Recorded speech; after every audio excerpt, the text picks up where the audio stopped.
امریکی air base کو رات 10:45 پر ایک ٹوٹا پھوٹا میسیج ریسیو ہوا۔ یہ میسیج دینے والے کی زبان لڑکھڑا رہی تھی۔ اس میسیج نے ایئر بیس پر موجود ہر ایک کو چکرا کر رکھ دیا، کیونکہ یہ کوڈ صرف گم ہو جانے والے 5 جہازوں کے پائلٹ ہی استعمال کرتے تھے، جو کچھ ہی گھنٹوں پہلے برمودا ٹرائنگل میں غائب ہو گئے تھے۔ اس کا ایک ہی مطلب تھا کہ ان میں سے ابھی تک کوئی زندہ ہے، لیکن کہاں، یہ کوئی بھی نہیں جانتا تھا۔ یہ میسیج ملنے سے پہلے اس علاقے کا چپا چپا چھان مارا گیا تھا، تو پھر یہ کانٹیکٹ آخر کس جگہ سے کیا گیا تھا؟ بڑے بڑے جہازوں کا پرسکون سمندر میں بغیر کسی خرابی یا حادثے کے اچانک گم ہو جانا، کبھی مسافروں کا بچ جانا اور صرف جہازوں کا اغوا کیا جانا، تو کبھی جہازوں کا صحیح حالت میں بچ جانا اور مسافروں کو اغوا کر لیا جانا۔ فضا میں اڑتے جہازوں کا دیکھتے ہی دیکھتے اچانک کہیں گم ہو جانا اور ان کا غائب ہو جانا اس قدر تیزی سے ہوتا ہے کہ طیاروں کے پائلٹ یا جہاز کے کپتان کو ایمرجنسی مے ڈے کال دینے کا بھی ٹائم نہیں مل پاتا۔ اور اس سے بھی زیادہ حیرت کی بات تو یہ ہے کہ غائب ہونے والے طیاروں، سمندری جہازوں اور مسافروں کا کبھی بھی کوئی نام و نشان نہیں مل سکا۔ یہ سب وہ واقعات ہیں جو سمندر کے ایک خاص ایریا میں رونما ہوتے ہیں، اور اس سمندری ایریا کو برمودا ٹرائنگل کہا جاتا ہے۔ اس علاقے میں ہونے والے حادثات میں ایک چیز جو سب سے کامن ہے وہ یہ ہے کہ برمودا ٹرائنگل میں غائب ہونے والے جتنے بھی طیاروں کے پائلٹ اور بحری جہاز کے کپتان یا مسافر تھے، وہ سب کے سب اپنی فیلڈ کے ماہر ایکسپرٹ لوگ تھے۔ اور جتنے بھی حادثات ہوئے، اس وقت موسم بالکل صاف اور دن کا وقت تھا، جس سے ایک بات تو کلیئر ہوتی ہے کہ ان حادثات میں موسم کی خرابی کوئی وجہ نہیں تھی۔ برمودا اٹلانٹک اوشن کے 300 جزیروں پر مشتمل علاقہ ہے، اور یہ جزیرے بالکل غیر آباد ہیں، اور تقریباً 400 سال سے کسی بھی انسان نے ان ویران جزیروں میں جا کر آباد ہونے کی کوشش نہیں کی۔ یہاں تک کہ جہازوں کے کیپٹن بھی اس علاقے سے دور ہی رہتے ہیں، اور یہیں سے سمندر کا وہ حصہ شروع ہوتا ہے جسے برمودا ٹرائنگل کہا جاتا ہے۔ اس کا ایک اینڈ برمودا، دوسرا پیورٹو ریکو اور تیسرا اینڈ میامی فلوریڈا سے جا ملتا ہے۔ کیا آپ نے کبھی سنا ہے کہ کوئی جہاز سمندر میں مکمل ڈوب گیا ہو اور کچھ عرصے کے بعد ہی وہ درست حالت میں بغیر کسی خرابی کے اوپر آ جائے؟ یہ جہاز بھی برمودا ٹرائنگل کے پانی پر تیرتا ہوا پایا گیا تھا، لیکن اس میں کوئی بھی نہیں تھا، نہ کپتان، نہ کرو اور نہ ہی کوئی سوار۔ حیرت کی بات تو یہ تھی کہ جہاز کی ایک ایک چیز اپنی جگہ پر بالکل صحیح حالت میں موجود تھی، کسی بھی چیز سے کوئی چھیڑخانی نہیں کی گئی تھی۔ اور اس سے بھی زیادہ حیرانی کی بات تو یہ ہے کہ نیوی کے ریکارڈ میں یہ جہاز ڈوب چکا تھا۔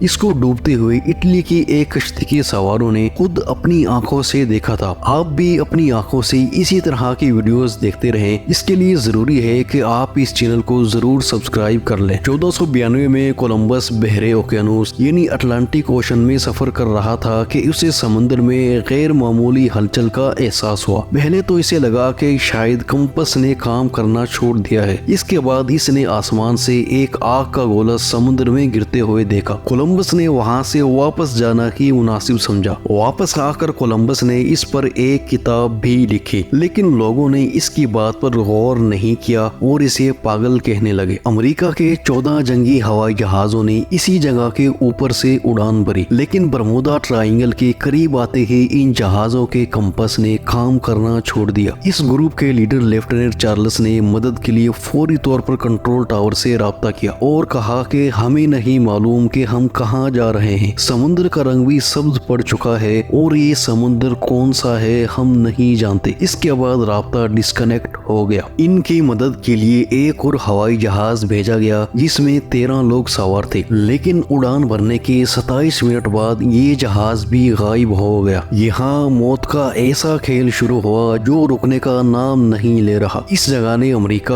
اور برطانیہ سمیت کئی ممالک کے ہوائی جہازوں اور بحری جہازوں، چاہے وہ چھوٹے ہوں یا بڑے، سب کو اپنے اندر کھینچ لیا، جن کا کبھی بھی کوئی پتہ نہیں لگایا جا سکا۔ یہ سلسلہ رکا نہیں، بلکہ اس علاقے میں 50 بحری جہاز، 20 ہوائی جہاز اور ہزاروں افراد مسٹیریس طریقے سے غائب ہو گئے۔ ان سب واقعات کے بعد اس جگہ کو برمودا ٹرائنگل کا نام دیا گیا۔ اسے